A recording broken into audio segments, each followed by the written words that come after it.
Welcome two notes wire. आज की हमारी क्लास का टॉपिक होने वाला है नर्व एंडिंग्स। ठीक है, ये एक बायो एनालिजर्स होता है। ठीक है, जैसे कि आपको पता होगा कि हमारे बॉडी में नर्वस सिस्टम पाया जाता है, तो ये जो नर्व एंडिंग्स है उसका ये एक पार्ट होता है जो कि किसी भी इन्वायरमेंटल चेंज से हमारी बॉडी में जो वो पड़ता है, प्रभाव पड़ता है, उसके विपरीत हमारी बॉडी को रिएक्ट करने में हेल्प करता है और किसी भी प्रकार की इंफॉर्मेशन को हमारे ब्रेन तक ले जाने का काम करता है। ठीक है, तो ये इसका बेसिक था।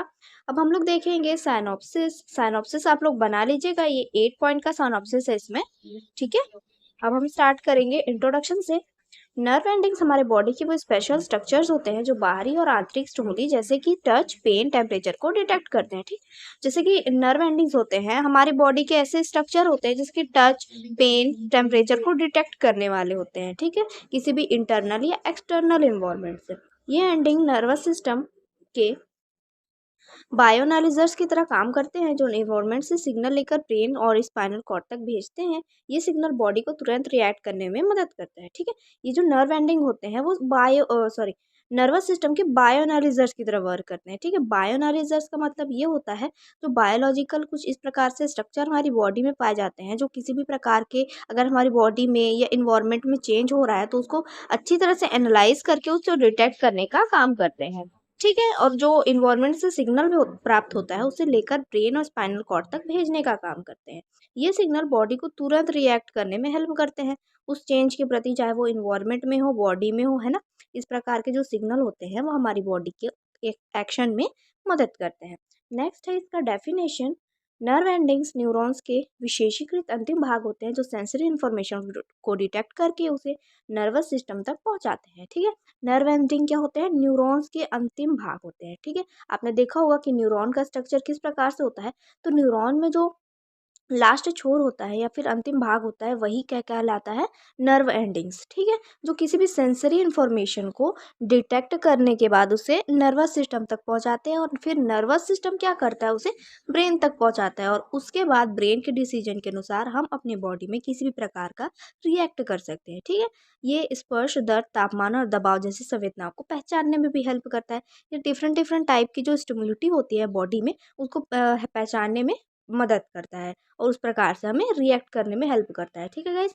गाइज, अगर आपको स्टडी नोट्स की नीड होगी तो आप लोग इस नंबर पे कांटेक्ट कर सकते हो, यहाँ से आपको स्टडी नोट प्रोवाइड करा दी जाएंगे। ठीक है, इसके बाद है बायो एनालिजर्स। बायो एनालिसिस भी बायोलॉजिकल सिस्टम होते हैं जो शरीर में होने वाले एक्सटर्नल और इंटरनल चेंजेस को एनालाइज करके बॉडी को रिस्पॉन्स करने में नियंत्रित करते हैं। ठीक है, जो बायो एनालिसिस होते हैं वो बायोलॉजिकल सिस्टम होते हैं एक प्रकार के बॉडी में। ठीक है, जो किसी भी प्रकार के, चाहे वो एक्सटर्नल चेंज हो या इंटरनल चेंज हो, उनको डिटेक्ट करके उसको एनालाइज करते हैं पूरी तरह से। उसके बाद बॉडी को किस प्रकार से उसके प्रति रिस्पॉन्स करना है उसको ये कंट्रोल करते हैं। नर्व एंडिंग्स बायोएनालिसिस की तरह कार्य करते हैं क्योंकि वे सेंसरी स्टिमुलिटी को पहचान कर उपयुक्त प्रक्रिया उत्पन्न करने में हेल्प करते हैं। ठीक है, नर्व एंडिंग क्या करते हैं? इसी प्रकार से एक बायोएनालिसिस की तरह वर्क करते हैं क्योंकि वो क्या करते हैं, जो सेंसरी स्टिमुली होती है किसी प्रकार के एक्सटर्नल या इंटरनल, उनको आइडेंटिफाई करके उसके प्रति जो रिएक्ट कर रहे हैं बॉडी को, उसको हेल्प करते हैं, उस रिएक्ट को उत्पन्न करने में हेल्प करते हैं। ठीक है, इसके बाद आप देखेंगे types of nerve endings. Nerve endings निम्नलिखित टाइप के होते हैं जो अलग अलग तरह की संवेदनाओं को महसूस करने का काम करते हैं। ठीक है, जो डिफरेंट डिफरेंट टाइप के नर्व एंडिंग पाए जाते हैं उनमें डिफरेंट टाइप की संवेदना यानी कि स्टिमुलिटी को पहचानने की क्षमता होती है। इसमें फर्स्ट है फ्री नर्व एंडिंग्स। ये सबसे सिंपल नर्व एंडिंग होती है जो बिना किसी कवरिंग के होती है। ये दर्द, तापमान और हल्के स्पर्श को पहचानने में हेल्प करती है। ज़्यादातर त्वचा और दूसरे ऊतकों में पाई जाती है। ठीक है, तो ये फर्स्ट वाली जो नर्व एंडिंग का टाइप है फ्री नर्व एंडिंग, ये सबसे सिंपल होती है। ठीक है, और ये क्या क्या को पहचानती है? दर्द, तापमान और हल्के थोड़े बहुत टच को पहचानती है। ये बिना किसी कवरिंग की होती है, यानी कि जो नर्व की एंडिंग होती है ये बिना किसी बाहरी लेयर की होती है, बिना किसी कवरिंग लेयर की होती है। ठीक है, ये ज़्यादातर कहाँ पाई जाती है? स्किन में और कुछ डिफरेंट टाइप के टिश्यूज़ में ये पाई जाती है। इसके बाद है second type encapsulated nerve endings. इनके चारों तरफ एक खास तरह की कवरिंग होती है जिससे ज़्यादा ज़्यादा संवेदनशील बढ़ जाती है। दबाव, कंपन और गहरी स्पर्श संवेदनाओं को पकड़ने का काम करती है। जो ये वाली नर्व एंडिंग्स होती है, इनके चारों तरफ क्या होती है, कवरिंग होती है, जिससे बहुत ज़्यादा संवेदनशील हो जाती है, यानी कि सब सेंसरी बन जाती है। ठीक है, ये किस किस टाइप के रिएक्शन को डिटेक्ट करती है, दबाव, कंपन और गहरी स्पर्श। फर्स्ट वाली ने हल्की स्पर्श को डिटेक्ट करने का काम किया था, इस ये वाली क्या करेगी, गहरी स्पर्श संवेदना को ये डिटेक्ट करने का काम करती है। ठीक है, क्योंकि इसमें कवरिंग पाई जाती है, इस वजह से संवेदनशील है। ठीक है, मैनेसियर्स और पैसिनियन कॉर्पस्यूल्स इसके उदाहरण है, ये दोनों इसके उदाहरण है, इसको आप याद कर लीजिएगा। नेक्स्ट हम देखेंगे एक्सटेरोकैप्टोरस। ये बाहर से आने वाले सिग्नल को पकड़ते हैं, जैसे कि स्पर्श, दर्द, गर्मी या ठंडक। ज़्यादातर हमारी त्वचा और इंद्रियों, आँख, कान, नाक में पाए जाते हैं। ठीक है, ये वाली जो नर्व एंडिंग होती है वो क्या करती है, बाहर से आने वाली यानी कि एक्सटर्नल सिग्नल्स को पकड़ने की हेल्प करती है, जैसे कि टच हो गया या पेन या हॉट टाइप का जो इन्वायरमेंट है या फिर कोल्ड इन्वायरमेंट है, उसको पकड़ने में हेल्प करती है। ये ज़्यादातर कहाँ उपस्थित होती है, हमारी त्वचा में, क्योंकि हमें त्वचा से ही स्पर्श, दर्द, गर्मी और ठंडक का एहसास होता है। ठीक है, और ज़्यादातर ये आँख, कान, नाक में भी पाई जाती है, इंद्रिय यानी कि सेंसरी ऑर्गन में पाई जाती है, जैसे कि नाक, कान, आँख, जीभ वगैरह में ये देखने को मिलती है। नेक्स्ट है एंटेरोकैप्टोरस। ये शरीर के अंदर होने वाले बदलाव को महसूस करती है, जैसे कि पेट में खाना जाने के बाद खिंचाव या ब्लड प्रेशर में बदलाव। ये आंतरिक अंगों को और रक्त वाहिकाओं में उपस्थित होती है। ये जो एंटेरोकार्पस है, कैप्टोरस है, ये एक प्रकार की नर्व एंडिंग है जो कहाँ पाई जाती है, इंटरनल बॉडी में। ठीक है, ये इंटरनल बॉडी में होने वाले इंटरनल इन्वायरमेंट को पहचानने का काम करती है, जैसे कि पेट में खाना जाने के बाद खिंचाव और ब्लड प्रेशर में जब बदलाव होता है तो हमें ऑटोमेटिकली इस नर्व एंडिंग्स की हेल्प से हमें पता चल जाता है। ठीक है, ये आंतरिक अंग में पाई जाती है और जो ब्लड को ले जाने वाली जो नलिकाएं होती है, वाहिकाएं होती है, उनमें ये पाई जाती है। ठीक है, नेक्स्ट है प्रोपेरियोकेप्टोरस। ये शरीर की स्थिति और मूवमेंट को समझने में हेल्प करती है, मांसपेशियां, जोड़ों और संतुलन बनाए रखने वाली संरचनाओं में पाई जाती है। ठीक है, ये वाली जो नर्व एंडिंग है वो शरीर की जो स्थिति है हमारी और हम किस प्रकार से मूवमेंट कर रहे हैं उसको समझने में ही हेल्प करती है हमारे। ये किस में पाई जाती है, मांसपेशी, जोड़ की संतुलन बनाने वाली संरचनाओं में पाई जाती है। ठीक है, मांसपेशी में पाई जाएगी, जोड़ों में पाई जाएगी और एक प्रकार से जो हमारे बॉडी में संतुलन बनाने वाली स्ट्रक्चर्स होती हैं उनमें देखने को मिलती है।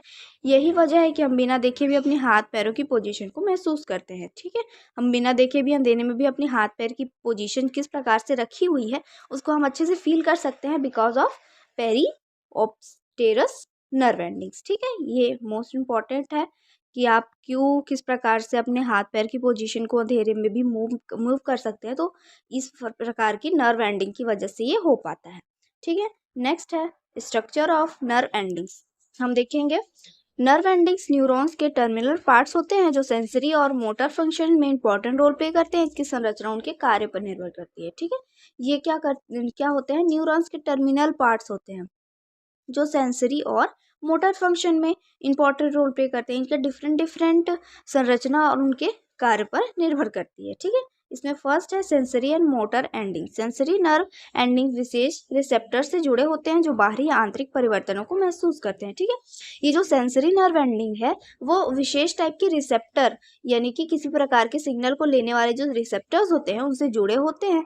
ये इंटरनल और एक्सटर्नल चेंजेस को महसूस करते हैं। ये दर्द, तापमान, स्पर्श, दबाव जैसी संवेदनाओं को पकड़ने में हेल्प करती है। दूसरी ओर मोटर नर्व एंडिंग्स अफेक्टर्स से जुड़े होते हैं जो शरीर में मूवमेंट्स और स्राव को नियंत्रित करते हैं। ठीक है, ये पेन और टेम्परेचर और जो टच है उसको वो ऐसी संवेदनाओं को पकड़ने में हेल्प करते हैं। और दूसरी तरफ क्या होता है, जो मोटर नर्व एंडिंग्स होते हैं जैसे कि मसल या ग्लैंड होते हैं, ये उनसे जुड़े होते हैं जो शरीर में मूवमेंट और सिक्रीशन किसी भी हार्मोन का या किसी एंजाइम का सिक्रीशन को नियंत्रित करते हैं। कौन, सेंसरी एंड मोटर एंडिंग्स।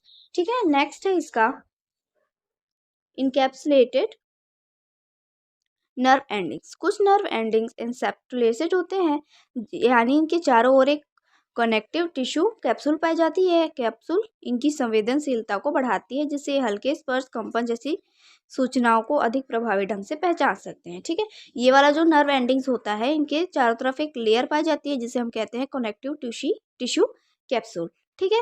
ये कैप्सूल की वजह से इनकी सेंसिटिविटी जो है काफ़ी ज़्यादा बढ़ जाती है, जिससे हल्के स्पर्श कंपन और जो प्रेशर है उसके साथ साथ भारी स्पर्श को अधिक आसानी से पहचान सकते हैं। ठीक है। मैनिसर्स कैप्सूकल्स और पैसिनियान कैप्सूकल्स इसके श्रेणी में आते हैं। ठीक है। ये दोनों इसके एग्जाम्पल है। इनकी इसमें गहरे दबाव कंपन कंपन ये इसको पहचान लेगा, और हल्के स्पर्श के लिए यानी कि हल्के और गहरे दोनों दबाव और स्पर्श को ये पहचान लेगा। कौन? Encapsulated nerve endings.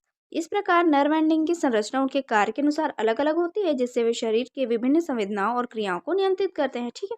Different type की जो नर्व एंडिंग होती है उसका जो संरचना होता है, स्ट्रक्चर, उनके कार्य के अनुसार अलग अलग टाइप का देखने को मिलता है।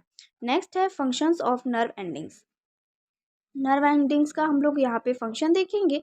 फर्स्ट फंक्शन है स्टिम्युल्स डिटेक्शन। नर्व एंडिंग बाहरी और आंतरिक स्टिमुली जैसे कि स्पर्श, दर्द, तापमान आदि को पहचानते हैं। ये रिसेप्टर शरीर को उसके वातावरण के प्रति संवेदनशील बनाते हैं। ठीक है।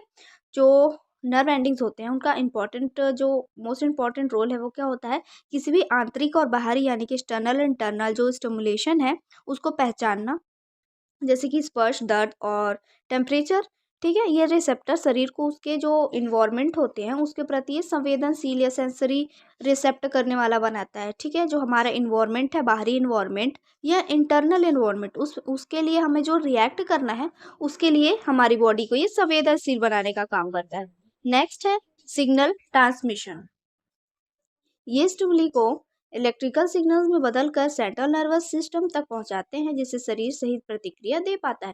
जो सिग्नल का ट्रांसमिशन है वो भी नर्व एंडिंग्स द्वारा होता है, जो कि स्टिमुली को इलेक्ट्रिकल सिग्नल में बदलने के बाद CNS यानी कि जो हमारा सेंट्रल नर्वस सिस्टम होता है वहां तक पहुंचाता है, जिससे हमारी जो बॉडी है उस प्रक्रिया या चेंज के प्रति एक तरह से रिएक्ट करती है सही प्रकार से। नेक्स्ट है प्रोटेक्टिव रिफ्लेक्सेस। पेन रिसेप्टर हानिकारक स्टिमुली को पहचान कर शरीर को सतर्क करते हैं या तेज प्रक्रिया उत्पन्न करके चोट से बचने में मदद करता है। ठीक है।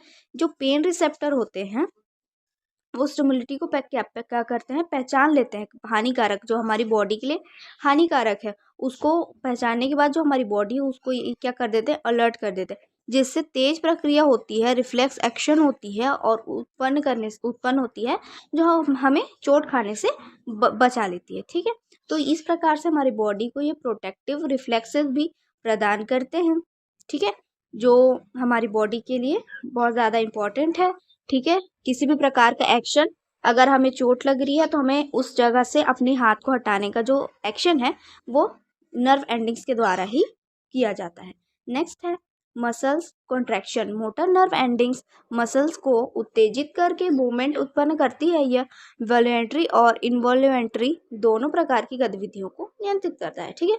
जो मसल का कॉन्ट्रैक्शन है उसमें मोटर नर्व एंडिंग मसल को उत्तेजित करके मूवमेंट उत्पन्न करती है। ठीक है। जिससे हम किसी भी प्रकार का मूवमेंट कर सकते हैं अपने मसल्स में। ठीक है। ये क्या होता है, वॉल्यूंटरी और इनवॉल्यूंटरी दोनों प्रकार की जो गतिविधि होती है उसमें हमें करने में, उसको कंट्रोल करने में हेल्प करता है। ठीक है। नेक्स्ट है मेंटेनिंग होमोस्टेसिस। नर्व एंडिंग्स शरीर के आंतरिक परिवर्तनों को पहचान कर विभिन्न शारीरिक प्रक्रियाओं को नियंत्रित करते हैं। इससे बॉडी फंक्शन संतुलित रहते हैं। ठीक है। जो बॉडी का फंक्शन है उसको बैलेंस करने में भी नर्व एंडिंग का इम्पोर्टेंट रोल होता है, जो आंतरिक और बाहरी परिवर्तन को पहचान कर हमारी जो शारीरिक प्रक्रियाएं होती है उसको कंट्रोल करता है।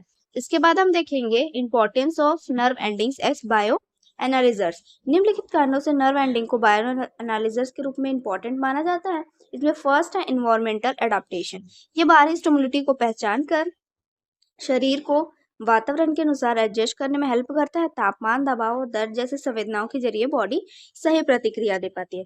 ठीक है। जो इन्वायरमेंट के अनुसार हमें अडाप्ट करने में हेल्प करता है। ठीक है। ये बाहरी किसी भी प्रकार की चेंजेस को, स्टिमुली को पहचानने के बाद शरीर का जो इन्वायरमेंट होता है उसको एडजस्ट करने में हेल्प करता है, जैसे कि तापमान, ठीक है, दबाव और पेन जैसी संवेदनाओं को, जिससे बॉडी जो है हमारी वो सही तरीके से रिएक्ट कर सके।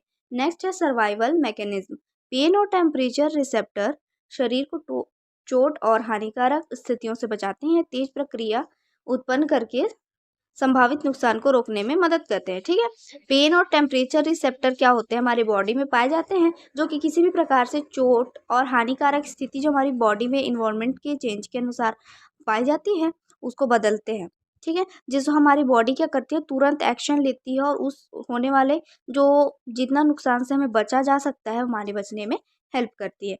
नेक्स्ट है movement coordination. Motor nerve endings muscle को नियंत्रित करके स्मूथ और कोऑर्डिनेटेड मूवमेंट्स सुनिश्चित करते हैं। ठीक है, जो मोटर नर्व एंडिंग्स होते हैं वो क्या करते हैं, मसल को कंट्रोल करने के बाद स्मूथ और कोऑर्डिनेटेड इस प्रकार से उनका जो मूवमेंट है उसको कराने में हेल्प करते हैं। ये वॉल्यूंटरी और इनवॉल्यूंटरी मूवमेंट में भी हेल्पफुल होते हैं। तो इस प्रकार से जो मूवमेंट का कोऑर्डिनेशन होता है वो मोटर नर्व एंडिंग्स के द्वारा से स्मूथ और कोऑर्डिनेटेड तरीके से हो पाता है। नेक्स्ट है sensory pre reception. Sensory perceptions, ये स्पर्श, दबाव और कंपन जैसे संवेदनाओं को पहचान कर सराउंडिंग्स को समझने में हेल्प करता है, जिससे हम विभिन्न सतहों, वस्तुओं और तापमान को अनुभव कर पाते हैं। इस प्रकार से जो सेंसरी परसेप्शन होते हैं जैसे कि स्पर्श, प्रेशर, कंपन जैसे कि, है ना, तो उस प्रकार की संवेदनाओं को हमें सराउंडिंग में समझने में, हमारे माइंड में समझने में हेल्प करता है, जिससे हम विभिन्न प्रकार की जो वस्तुएं हैं उसकी सतह और उसका तापमान को अनुभव कर पाते हैं हमारे स्किन के थ्रू। ठीक है, नेक्स्ट है क्लिनिकल डायग्नोसिस। नर्व एंडिंग्स की कार्यक्षमता की गड़बड़ी से कई न्यूरोलॉजिकल डिसऑर्डर का पता चलता है। पेरिफेरल न्यूरोपैथी, पैरालिसिस और सेंसरी लॉस जैसी परिस्थितियों का मूल्यांकन इन्हीं के जरिए किया जाता है। जो नर्व एंडिंग्स होती है उनकी अगर कार्यक्षमता चली जाए, यानी कि उनमें कोई गड़बड़ी आ जाए, तो न्यूरोलॉजिकल डिसऑर्डर की तरह हमें देखने को मिलता है और उनका हमें डिटेक्शन करने में हेल्प मिलती है, जो पेरीफेरल न्यूरोपैथी, पैरालिसिस और सेंसरी लॉस जैसी डिफरेंट टाइप की डिसऑर्डर्स का मूल्यांकन करने में हमारी हेल्प करता है। ठीक है, हमें पता चलेगा कि अगर किसी ऑर्गेनिज्म का नर्व एंडिंग्स जो है सही तरीके से वर्क नहीं करता, तो उसे इनमें से कोई एक डिसऑर्डर होने का चांस होता है, जिसे हमें पहले ही पता चल जाता है और इस प्रकार से हम इनका मूल्यांकन करके इसका सही तरीके से क्लिनिकल डायग्नोसिस कर पाते हैं। नेक्स्ट है कंक्लूजन। नर्व एंडिंग्स बॉडी के एसेंशियल बॉडी एनालाइजर्स हैं, जो सेंसरी इनपुट कलेक्ट करके बॉडी रिस्पॉन्स को रेगुलेट करते हैं। Sensory nerve endings stimuli detect करते हैं, जबकि मोटर एंडिंग्स मसल या ग्लैंड्स को स्टिमुलेट करते हैं। ठीक है, जो नर्व एंडिंग होते हैं वो असेंशियल बायो एनालाइजर्स हैं, तो हमने स्टार्टिंग में ही पढ़ लिया था, जो कि सेंसरी इनपुट को कलेक्ट करते हैं, यानी कि इन्फॉर्मेशन को कलेक्ट करके बॉडी का जो रिस्पॉन्स होने वाला है उसके प्रति उसको रेगुलेट करने का काम करते हैं। सेंसरी नर्व एंडिंग क्या करते हैं, स्टिमुली को डिटेक्ट करते हैं, जबकि मोटर एंडिंग क्या करते हैं, मसल या ग्लैंड को स्टिमुलेट करने का काम करते हैं। ठीक है, ये डिफरेंस को आप याद रखिएगा। मोटर एंडिंग क्या करते हैं, मसल या ग्लैंड को स्टिमुलेट करते हैं, जिससे मसल के मूवमेंट और ग्लैंड का जो सिक्रीशन होता है वो अच्छी तरह से बैलेंसली कंट्रोल हो पाता है। और जो सेंसरी नर्व एंडिंग है वो स्टिमुली यानी कि एक्सटर्नल और इंटरनल जो चेंजेस हैं उनको डिटेक्ट करने का काम करते हैं। इनके प्रोफेर प्रॉपर फंक्शनिंग से ही बॉडी इन्वायरमेंट के चेंजेस को समझकर सही तरीके से रिएक्ट कर पाती है। ठीक है, अगर इसका फंक्शनिंग सही तरीके से नहीं होगा तो हमारी जो बॉडी है वो सही तरीके से जो इन्वायरमेंट में होने वाले चेंज है उनको नहीं समझ के उनको रिएक्ट नहीं कर पाएगी। ठीक है, इसलिए इनका जो प्रॉपर फंक्शनिंग है वो बहुत इंपॉर्टेंट होता है हमारी बॉडी के लिए, जिससे वो जो भी चेंजेस हमारे एक्सटर्नल या इंटरनल बॉडी में होंगे उसके प्रति अच्छी तरीके से जो है सही रिएक्शन दे पाएगी। इसके बाद है हमारा reference, human anatomy and physiology by Tora and human physiology by GC. Chatterjee. ठीक है गाइस, तो ये था नर्व एंडिंग्स के बारे में आज की आपकी क्लास। अगर आपको अच्छी लगी तो प्लीज़ लाइक करिएगा एंड सब्सक्राइब करिएगा। Thank you.